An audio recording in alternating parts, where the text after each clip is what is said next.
पुढची बातमी. सांगली महापालिकेच्या सत्तेचं विभाजन कसं करायचं याबाबत अजित पवारांच्या विमान अपघाताच्या आदल्या दिवशीच चर्चा झाली होती असं मंत्री चंद्रकांत पाटलांनी म्हटलंय.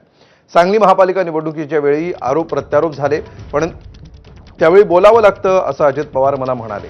त्यावर मी त्यांना रात गई बात गई असं म्हणालो, असंही चंद्रकांत पाटील यांनी सांगितलंय.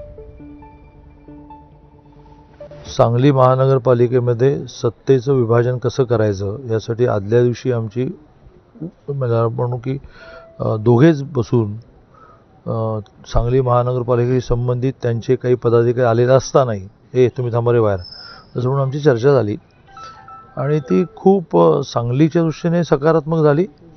आणि मग नुकत्याच झालेल्या महानगरपालिकेच्या दृष्टीने ते मला म्हणाले की दादा निवडणुकांमध्ये एकमेकावर बोलायचं असतं. मी त्यांना हातात घेऊन असं म्हटलं की दादा रात गई बात गई.